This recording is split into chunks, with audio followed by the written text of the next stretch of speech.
So Sheforce is a social enterprise really focused on creating career pathways for women and minorities into the construction industry. I always start my presentations with saying being made redundant was the best thing that ever happened to me. I had a background in financial services and government, but my whole family was in construction. So my hubby is a builder, carpenter builder. My other brother-in-law's in civil, and the third one's a tradie. So I've been surrounded, and my dad was a crane operator. So I've been surrounded by construction my entire life. But I went on my pathway to build a career in fin services, and I actually worked for CBUS at the time. CBUS, if you don't know, is the superannuation fund for the construction industry. And I would go out to see my clients, and when I'd get to work sites, there were no women. And the flip side of it was there was a major problem. The problem was that women were retiring in poverty. So being from a superannuation background, I thought, oh my gosh, women are retiring in poverty. I go into these work sites, there's no women there. If I ever lose my job at CBUS, I'm going to start something for women to bring them into the industry and actually support them in building sustainable careers. 2 weeks later, I got made redundant. So I got into my Uber ride, and I say it's the best $30 I've ever spent, because I got into my Uber ride and I said, okay, what am I going to do next?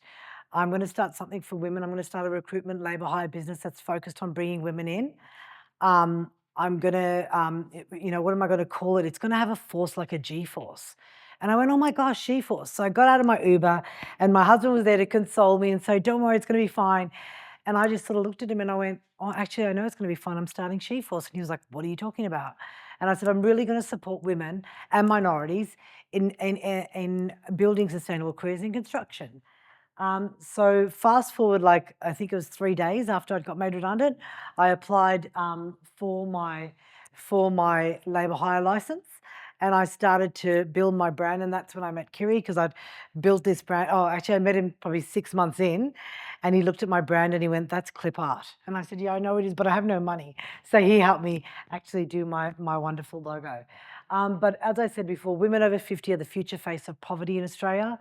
Currently, 400,000 women over the age of 45 are on the brink of homelessness, and women retire with 28% less superannuation than men. So my solution was starting Sheforce, and I really, really wanted to become a social enterprise, because I have, as Tara said before, that charitable heart. I always wanted to do something that I was passionate about. So I built my dream job, really, because I've always supported women. I've always, spent time in London working with young Muslim girls in a disadvantaged community, building their self-esteem. I lived in Calcutta for 3 months working with the Missionaries of Charity with disadvantaged and disabled young girls. So I've always really mentored and supported women with barriers in their life. So for me, becoming a social enterprise just really made it so much more to me, because 50% of the profits that I make, I invest back into my people with training, upskilling, and I also support like the local soccer team in my community. So I really love the impact that I'm able to make. So, as I said before, we really envisage a world with equal, inclusive workplaces where everyone is valued, respected, and supported. And I'm really focusing on bringing women into this space. So the women that we support, and I'll talk about it a little bit later, the department that I work with, but I work with the Department of Justice. I work with a lot of women that are DV survivors and help them build careers in construction, where they, a lot of the time, are the sole parent for their children and the sole provider.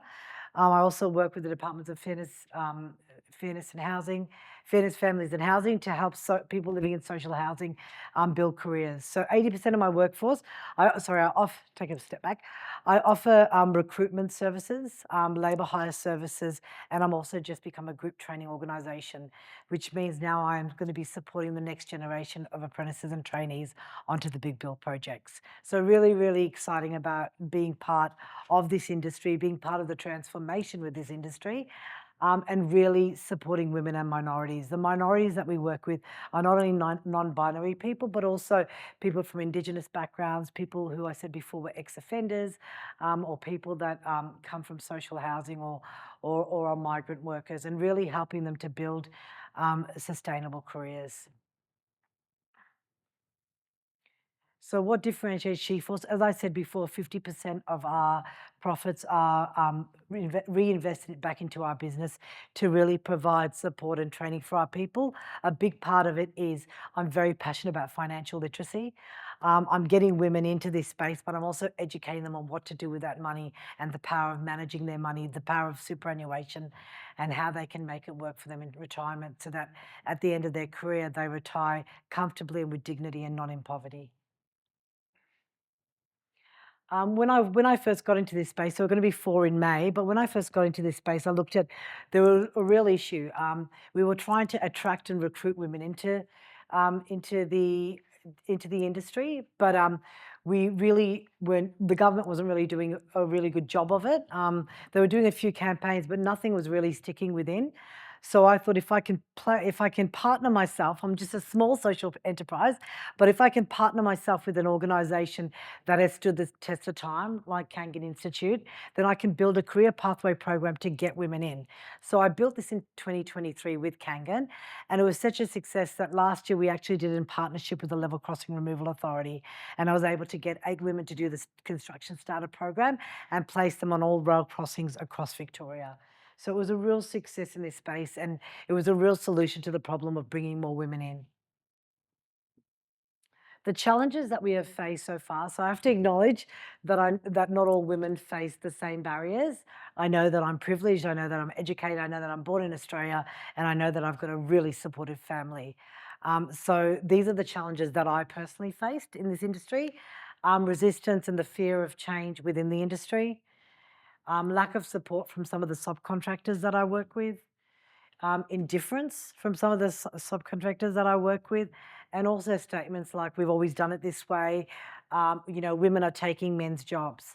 But then I look at the greater challenge, and the greater challenge is that women, not only are women retiring, in poverty, we've also got a skills shortage in Australia. We need more women in this because they're half the working population, and we don't have enough skilled trade in Australia for all the construction projects that we have.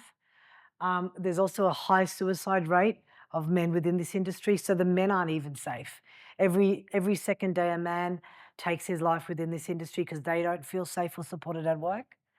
And then the fourth is that there's poor psychological well-being. So there's very high rates of depression. I think it's 44% of men within the construction industry are suffering from some form of mental health issues. So the stats are there. So that's the real, when I look at the challenges I face, I also look at the real challenges from a society level that we do face. And that's when I partnered with another big organisation to create something that's really a retention program. I partnered with Victoria University, just like Just Gold has partnered with RMIT, to really build a training program that makes work sites and workplaces safe and respectful for everyone. And it's been really successful, this program. So I launched it about 18 months ago, but I've just finished doing some training on multiplex and Lendlease. So I am working with some of the big tier ones who are really interested in this space. And it's also aligning with the gender equality action plans that the government is enforcing within the construction industry to make it really, to make employees accountable, to make their workplaces safe and respectful for everyone. So I think in amplifying our impact, I have partnered with organisations that are a lot bigger than what we are. And I think that's really been able to be a real catalyst for our growth by partnering with people that are respected in Australia, by partnering with organisations that are there to help and make impact for their people within Australia. So really, really proud to be part of this industry, but also be supported by this industry to be part of the transforming of bringing more women in. With the government has actually released the Building Equality Policy, which is where they're mandating, and it was from July last year, where they're mandating that every single construction job over $20 million in Victoria will have 35% of women in leadership and management roles, 7% of women in non-trade roles, 4% of women in apprenticeships and traineeships, and 3% of women in trade. So I'm very excited to be at the forefront of this change and really excited to be supporting women and minorities in building, really rewarding careers and meaningful careers. And our solution, as I just said, doesn't really apply to just women. We're also working with those non-binary and minorities to really help them build a career. And one big success that we've had is that we've been working with a lot of students, migrant students who come here. They've spent a lot of money on their education, and at the end of it, they can't get a job. And they're working in bottle shops or chemist warehouse or packing boxes in warehouses. And they come to us and we're able to get them into engineering roles or OH&S roles, working on big build projects. We were very successful in getting about 15 people, 10 of them being engineers, onto the Northeast Link. So really excited that we're helping, anyone that comes from some form of disadvantage into changing their life.